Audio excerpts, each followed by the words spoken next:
Terima kasih pemirsa masih tetap setia bersama kami di Perspektif dan langsung saja kita lanjutkan ngobrol-ngobrol kita dengan Mas Zaki Hosin.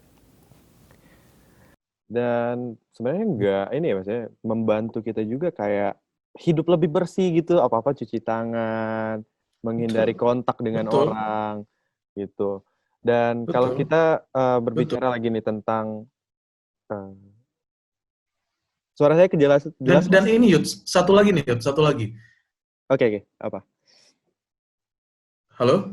Oke, halo? Iya, nih satu lagi yang terpenting adalah nih ya, blessing in disguise-nya adalah kita anak-anak yang anak-anak yang muda gitu ya, Hmm, yang tadinya nggak terlalu aware dengan orang tua kita, kakek nenek kita, justru dengan ada COVID-19 ini kita semakin semakin sayang sama mereka. setuju Kenapa? banget. Karena nanti ayah ibu saya yang umurnya udah 60 70 bisa ter, eh, ter terpapar loh begitu. Gimana ya caranya ya? Oke, kita harus kasih perhatian sama mereka. Kita kasih semangat sama mereka. Kita juga harus jaga kebersihan kita, jaga kebersihan mereka. Bener. Positif banget. Yang tadi kita nggak terlalu peduli gitu. Kalau datang ya datang aja ke rumah, nggak jaga kesehatan gitu ya. Iya, Bahkan lebih mendekatkan silaturahmi kita dengan orang lain, selalu nanya apa kabar, apakah betul, sehat, gitu ya. betul. Setiap kali kita WhatsApp, halo apa kabar? Semoga Iya. keluarga sehat semua ya. Kata-kata sehat dan mendoakan tuh sekarang udah jadi new normal gitu dalam sapaan kita sehari-harinya gitu.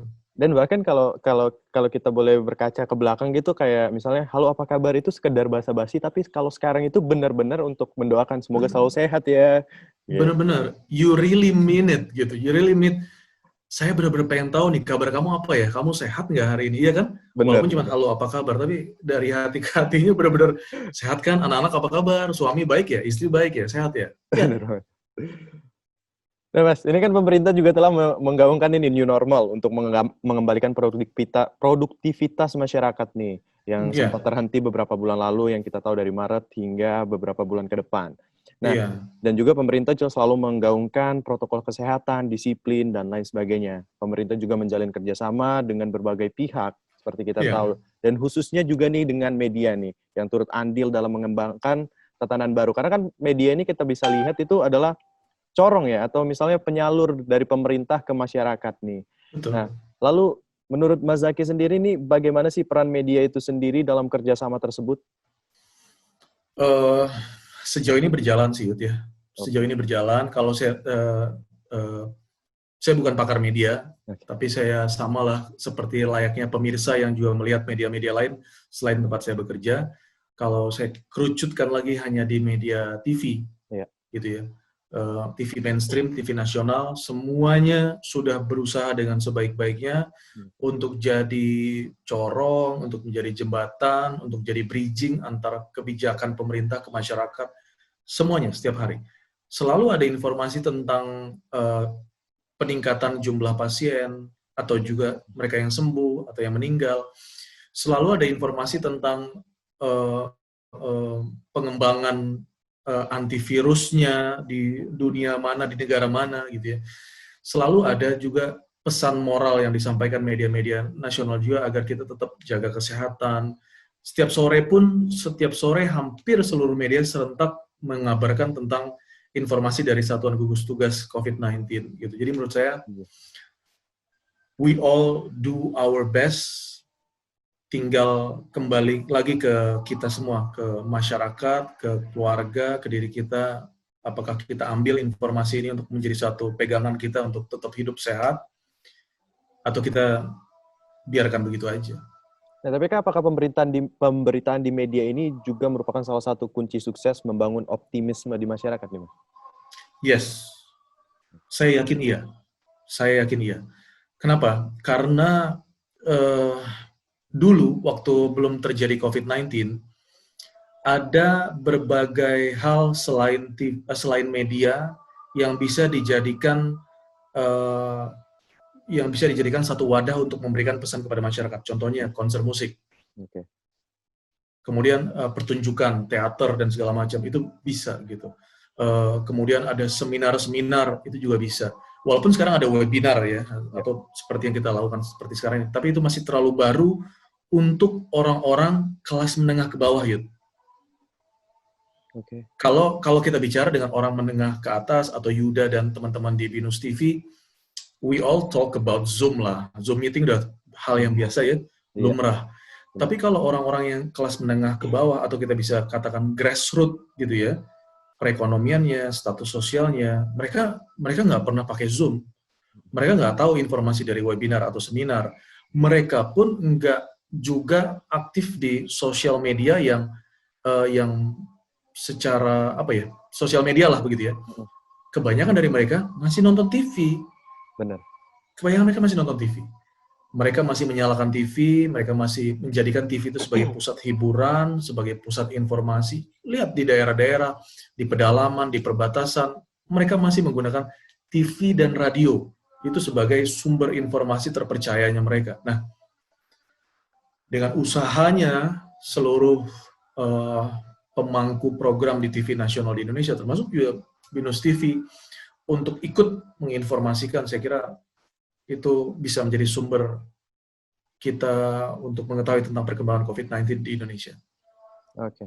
Dan juga aku juga pengen tanya nih, Mas. Kira-kira seberapa kuat sih pengaruh media massa ini dalam mempengaruhi masyarakat di tengah pandemi ini? Oh, kuat banget ya. Oke. Kuat sekali gitu, karena kalau kayak saya, bisa dibilang late millennial, kelahiran 82, itu masih masuk status late millennial. Tapi kalau kayak Yuda gitu ya, itu udah millennial banget gitu ya. Dan tapi walaupun kita ada sedikit lumayan jauh jarak umurnya, tapi kita harus akui kita orang-orang yang lahir saat kita baru lahir aja, kita udah nonton TV kan. Ya.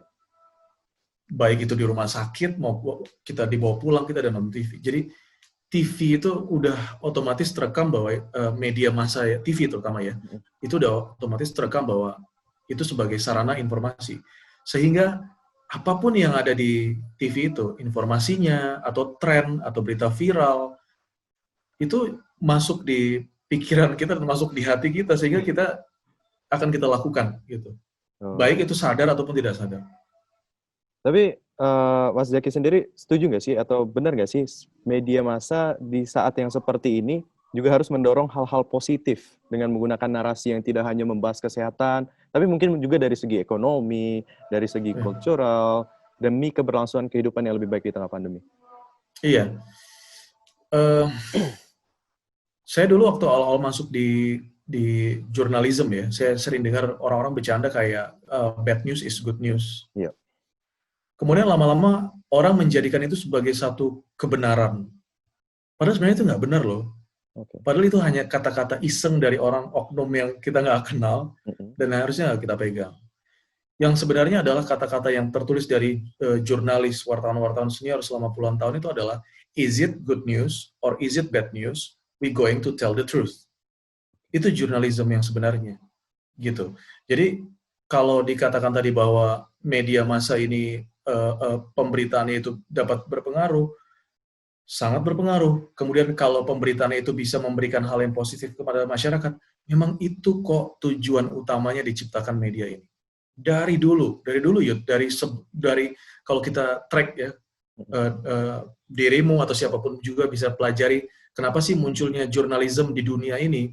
Itu baik di Yunani maupun di Arab maupun di China, dengan segala macam latar belakang munculnya jurnalisme di dunia ini adalah untuk kebaikan. Setuju. Adalah untuk memberikan informasi kepada masyarakat. Dulu pernah di Yunani itu sedang ada wabah yang sama. Dulu banget ya, sebelum Masehi. Ada wabah yang sama, akhirnya si kaisar, ini saya pernah baca sih gitu ya.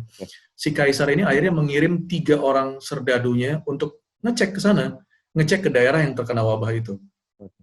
Akhirnya dia pulang dan dia bilang, iya ada banyak orang yang terkena wabah dengan berbagai hal yang terjadi pada tubuh mereka. Dia menginformasikan layaknya jurnalis. Nah, tujuannya dia kirim jurnalis ke lapangan dan akhirnya balik itu untuk informasi yang positif. Agar masyarakat hidupnya lebih baik, tatanan kehidupan yang lebih baik, dan gak hanya masalah kesehatan, pasti ya masalah perekonomian. Karena, daerah situ ada wabah loh, kita nggak mungkin loh buka usaha di sana gitu. Kemudian suku di sana sedang terkena wabah, kita bisa bantu mereka loh gitu. Jadi tidak hanya masalah kesehatan, tapi juga masalah perekonomian, masalah culture, masalah norma-norma kehidupan gitu, untuk hal yang lebih baik. Oke. Nah, dan juga kira-kira nih Mas, di tengah masa seperti ini nih, bagaimana sih masyarakat itu memilah atau bahkan memilih berita-berita yang harusnya positif yang mereka dapatkan dengan kebenaran datanya yang harus mereka konsumsi agar mereka tahu nih situasi sekarang ini seperti apa khususnya di normal. Kalau dari Mas Zaki sendiri, pandangan Mas Zaki untuk memilih berita itu bagaimana? Kalau saya lihat masyarakat Indonesia untuk masalah new normal, untuk masalah COVID-19, sepertinya bukan cukup. Masyarakat Indonesia sudah cerdas untuk memilih informasi yang mereka dapatkan dan berdampak positif sama mereka. Sudah cerdas untuk menyaringnya, sudah cerdas untuk tidak mengikut sertakan emosinya. Karena kalau di satu sisi untuk informasi berita soal politik, masyarakat Indonesia belum bisa membedakannya. Oke. Nangkep kan, Yud? Jadi kalau ngomongin soal politik,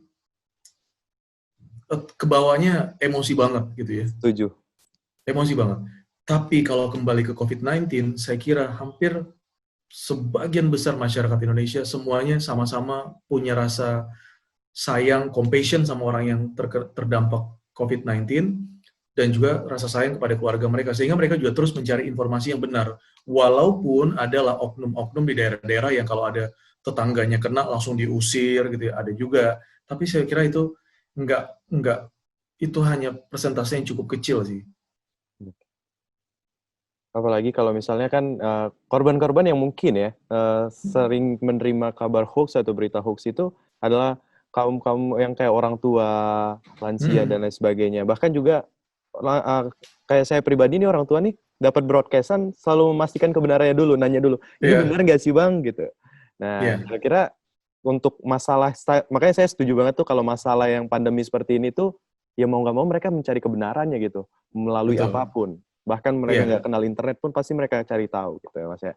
Dan kita sebagai orang-orang yang masih punya orang tua atau ada kakek nenek, kita pasti akan usaha keras di grup WhatsApp itu untuk bilang bahwa itu beritanya nggak benar loh gitu. Iya, benar. Atau kita, walaupun mereka nggak share berita apa-apa, kita akan mengingatkan, Pak, Ma, ini sedang ada berita ini, itu nggak benar loh. Yang benarnya begini gitu. Nah, itu yang saya lihat hampir di seluruh orang-orang baik yang saya kenal dengan baik, seperti keluarga atau saudara dan sahabat, atau juga orang yang saya sekedar ngobrol, saya wawancara, saya cari tahu, saya interview, mereka melakukan hal yang sama gitu. Saat COVID-19 ini saling bersatu agar tidak terpapar virus saja, tapi terpapar berita hoax juga gitu. Oke Mas, tahan dulu, kita harus jeda dulu, dan pemirsa, tetaplah bersama kami di Perspektif.